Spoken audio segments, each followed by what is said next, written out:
Group captain retired UK Devnath defence expert के तौर पर हमारे साथ जुड़ गए। मैं आपका स्वागत करती हूँ। Major retired Mohammad Ali Shah defence expert के तौर पर हमारे साथ मौजूद है। मैं आपका भी सर स्वागत करती हूँ। Very good morning Mohammad Ali Shah sahab, मैं आपके पास आना चाहूंगी। सर, आप इस पूरे हमले को किस तरीके से देख रहे हैं? क्या ये सोची समझी रणनीति थी जिसमें एक एंटी मुस्लिम छवि बनाने की कोशिश इजराइल की हो? क्योंकि गाजा पट्टी ने जिस तरीके से अटैक किया उसके बाद दुनिया भी दो धड़ों में बढ़ती हुई नजर आ रही है। कई मुस्लिम बाहुल्य कंट्रीज हैं जिन्होंने गाजा पट्टी का समर्थन किया और ईरान ने तो जश्न ही मनाया। जी देखिए, आपका बड़ा अच्छा सवाल है।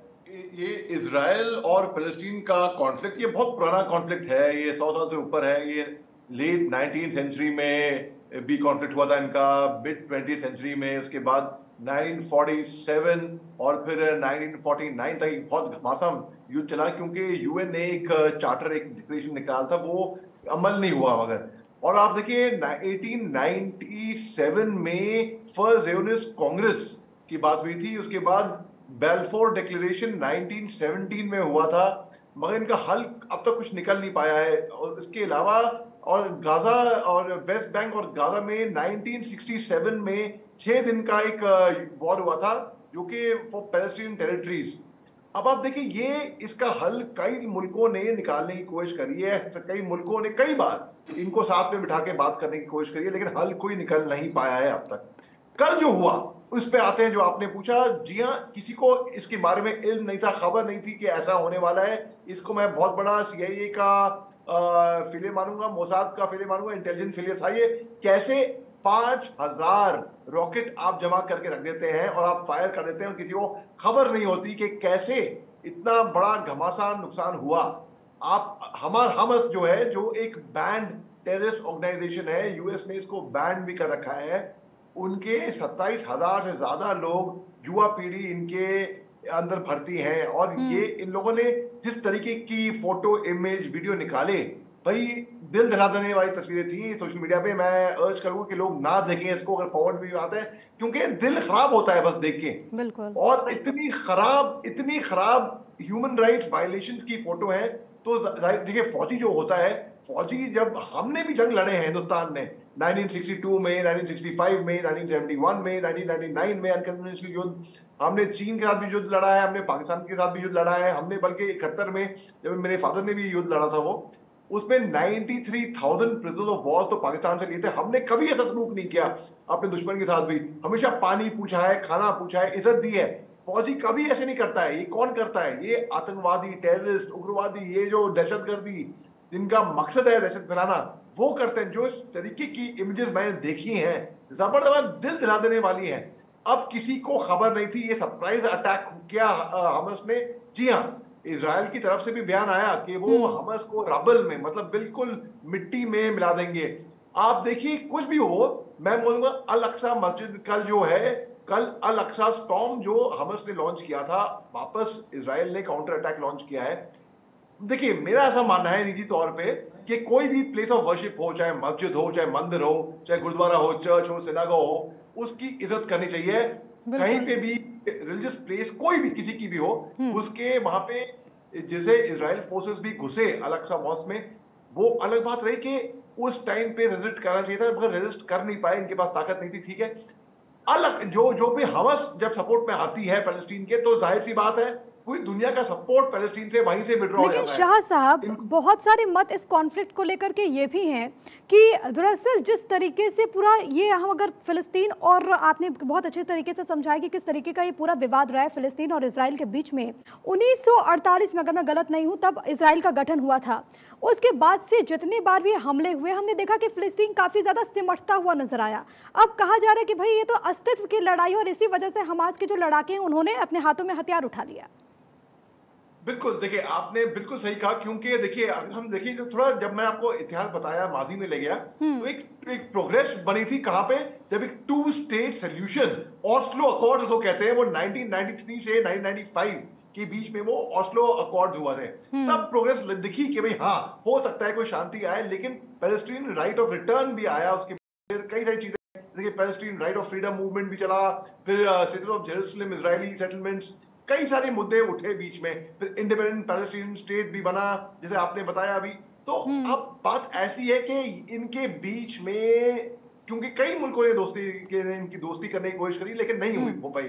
तो एक बात मैं बोलूंगा कि जूस को, इजराइल को, कि देखिए ये लोग सब जानते हैं जर्मनी में हिटलर ने जूस के साथ क्या किया था। इनको कॉन्सेंट्रेशन कैंप में, चेम्बर में इनको तड़प तड़प के मराया था। यही जूस आज की तारीख में इतने ताकतवर बन गए हैं, टेक्नोलॉजी में इजराइल सबसे आगे है, कोई तोड़ ही नहीं है, कोई इसी मुकाबला ही बात नहीं को है। मैं अली शाह साहब मैं आपके पास आना चाहूंगी, क्योंकि टाइमिंग को लेकर भी सवाल उठ रहा है, और खास तौर पर जो हम देखें वहां के हालात को देखें तो जो हमास है, कहा यह भी जाता है कि गाजा पट्टी के जो आम लोग हैं वो सपोर्ट नहीं करते हमास को, आर्थिक तौर पर भी उनकी स्थिति इजराइल के मुकाबले बहुत बदतर है। लेकिन बावजूद अगर गाजा पट्टी में इतनी बड़ी संख्या में रॉकेट्स पहुंचते हैं, और क्योंकि मिस्र से बहुत नजदीक है, मिस्र की सीमा का इस्तेमाल भी होता है यहां पर हथियार पहुंचाने में, तो क्या अब इस बात को बल नहीं मिलेगा कि किसी विदेशी ताकत का भी इसमें हाथ हो, कोई बाहर के मुल्क भी इसमें फंडिंग कर रहे हैं, उसे मदद कर रहे होंगे, खासतौर पर ऐसे वक्त में जब सऊदी अरब और इजराइल के बीच शांति समझौते को लेकर भी एक बड़ी पहल हुई?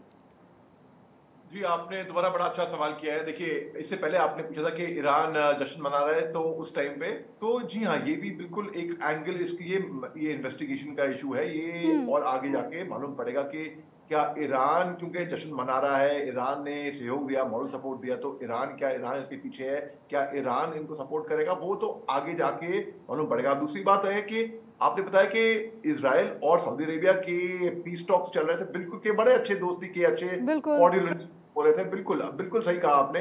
और आपने, अब मैं दाग देता हूँ, आपने जिस तरीके की आपने रिसर्च कर रखी है और आप जिस तरीके से आप ये एंकर कर रहे हैं, बिल्कुल। अब देखिए, अब गाजा पट्टी के जितने भी गाजा पट्टी में हैं, वो हमास को ज्यादातर सपोर्ट अनुमान तौर पे नहीं करते हैं। अब आप देखिए, क्योंकि ये इतना गंदा, इतना घमासान युद्ध हो गया है दोनों साइड से, कि जितने भी फौजी जो सिविलियन जो हैं वो मारे जा रहे हैं इसमें, बेचारे इनोसेंट मासूम सिविलियन दोनों साइड से, इनकी बेकसूर लोग मारे जा रहे हैं। अब आप देखिए, एक माइनॉरिटी तबका है, एक बहुत कम तबका है जूइश इजरायली का, जो कि 32% है, वो सपोर्ट करता है टू स्टेट सोल्यूशन, जिसके मैंने आपको बात की थी पहले, विद द पैलेस्टीन। फिर एक इजरायली जूज को जो डिवाइडेड है, वो बिखरे हुए हैं, वो आइडियोलॉजिकल लाइंस पे बिखरे हुए हैं, उनकी अलग डिफरेंसेस हैं, तो वो फेवर करते हैं मेंटेनिंग स्टेटस को, जो स्टेटस को है वैसा। इसके बाद 60% है फिलिस्तीनी, उसमें से आप निकाल लिए, ओवरऑल अगर मैं बोलूंगा 60% क्यों मैं बोलूंगा 77% जो गाजा स्ट्रिप पे हैं, जो आपने बात की थी, 46% जो वेस्ट बैंक में रहते हैं उस तरीके से, तो जाहिर सी बात है, तो ज्यादातर इनको सपोर्ट नहीं है। इसके अलावा जो आर्म अटैक्स अगेंस्ट इजरायलीज हैं, जो as a means of ending the occupation, तो बहुत लोग इसमें सपोर्ट करते हैं। उसमें यार 70% है जो यकीन रखते हैं कि टू स्टेट सोल्यूशन के वो प्रैक्टिकल बात नहीं है इसके अंदर। तो ये मैं ऐसे देख रहा हूं कि ये जंग अभी खत्म कभी नहीं होगी। सर, मैं आपसे यहाँ पर एक चीज और समझना चाहूंगी, क्योंकि आपका एक लंबा चौड़ा अनुभव है, और ये बात कही जा रही है कि जो अल अक्सा मस्जिद है, अप्रैल के महीने में जिस तरीके से वहां से तस्वीर सामने आई, जिस तरीके से वहां पर हमला हुआ, गाजा पट्टी में हमास ये कह रहा है कि हमने तो बदला ले लिया, क्या इसके जरिए इजराइल को प्रवोक किया गया कि वो काउंटर अटैक करे और उसके बाद उसकी छवि इस तरीके से जाए कि भाई वो तो एंटी मुस्लिम है? जी, दो तरीके से अगर देखा जाए तो इनके इतिहास में, तभी माजी में बहुत जरूरी है, तो यही दो तरफ से, क्योंकि वो अब तक सेटलमेंट हो नहीं पाया है दोनों देशों, दोनों मुल्कों का, तो अब ये जमीन की भी लड़ाई है, दरअसल है ये जमीन की लड़ाई, लेकिन इसको ऐसा एक तरीके से परसीव किया जा रहा है कि क्योंकि ये मजहब है, ये इस्लामिक स्टेट है, वो यहूदी हैं, मगर दरअसल अगर ये है जमीन की लड़ाई, लेकिन इसी जमीन की वजह से तू मैं बहसबाजी जारी है। और जिस तरीके से हमस, जो कि एक टेररिस्ट ऑर्गेनाइजेशन है, मैं दोबारा दोहराता हूं, और अगर क्योंकि हमस टेररिस्ट ऑर्गेनाइजेशन आगे आ गई, वो बात कर रही है पैलेस्टीन के पक्ष में, तो जाहिर सी बात है जो भी इमोशंस हैं, जो भी सपोर्ट है पैलेस्टीन के खिलाफ, वो खिलाफ जाएगा। मैं आपको एक बड़े सरल तरीके में ये समझाता हूं ताकि आपके सारे दर्शक ये बात समझ लें। देखिए, दो लोग लड़ रहे हैं बाजार के अंदर, और दो लोग हैं, अब गलती किसी की है वो मालूम नहीं, मगर दो लोग लड़ रहे हैं। एक गुंडा मवाली चोर उचक्का आके एक सपोर्ट करता है एक आदमी को, तो जाहिर सी बात है जिसको गुंडा मवाली चोर उचक्के का सपोर्ट मिल रहा है, तो बाकी लोग उसको सपोर्ट नहीं करेंगे, भला ही वो बंदा बेकसूर हो या कुछ भी हो, कैसे भी हो। मैं एग्जाम्पल दे रहा हूं, मैं ये नहीं कह रहा कौन बेकसूर है कौन नहीं है, मैं आपको एग्जाम्पल दे रहा हूं। तो उसी तरीके से पूरी देश की, पूरी दुनिया की ताकतें जो हैं वो इजराइल को ही सपोर्ट करेंगी, क्योंकि यहाँ पे हमास इन्वॉल्व है और जो कि आतंकवादी संगठन है। बिल्कुल, और जाहिर तौर पर हिंसा को कतई इजाज़त नहीं दी जा सकती। मैं मोहम्मद अली शाह साहब आपसे भी लेना चाहूँगी, क्योंकि ईरान को लेकर के भी बात सामने आई, और साथ ही साथ एक और सवाल मेरा आपसे ज़रूर रहेगा, क्योंकि इस हमले को लेकर अब भारत की भूमिका आप किस तरीके से देखते हैं? क्योंकि जब हमारी विदेश नीति की बात होती है तो इस वक्त मोदी सरकार के कार्यकाल में हमने देखा कि बहुत बैलेंस्ड है। एक वक्त था जब फिलिस्तीन की तरफ हमारा झुकाव था, मान्यता को लेकर के भी हम आगे बढ़े, उसके बाद यूनेस्को के वहाँ पर सदस्य के तौर पर भी हमने वकालत की फिलिस्तीन को, लेकिन उसके बाद इजराइल में, और हमने तो देखा कि करगिल के वक्त में किस तरीके से इजराइल ने हमारा सपोर्ट किया था। भारत की भूमिका इस पूरे युद्ध में आप कैसे देख रहे हैं? जी देखिए, भारत की भूमिका हमेशा, Bharat actually normally neutral stand लेता है और एक शांति की तरफ देता है, लेकिन जहां पे अभी भी मानवता की तरफ भारत का झुकाव है, मैं ये बोलूंगा।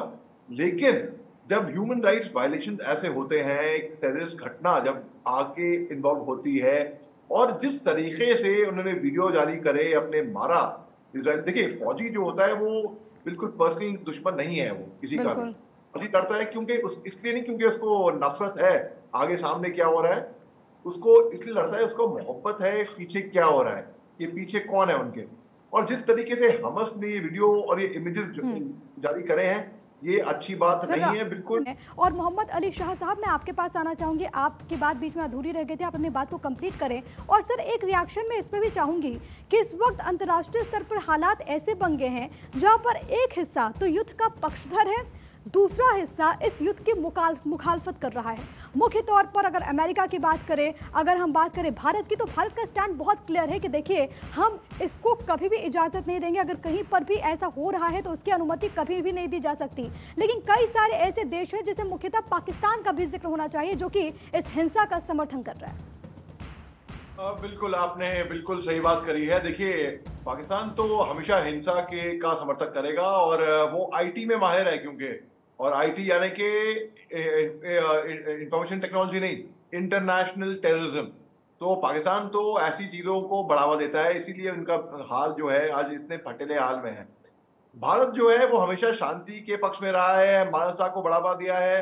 तो भारत कभी भी ऐसी चीज को कभी टॉलरेट ही नहीं करेगा। वो जिस तरीके की, खास तौर से वो उन्होंने जिस तरीके से फौजियों को, आतंकवादी संगठन ने जैसे एक फौजियों को मारा है, वो बिल्कुल मतलब बहुत ही खराब है।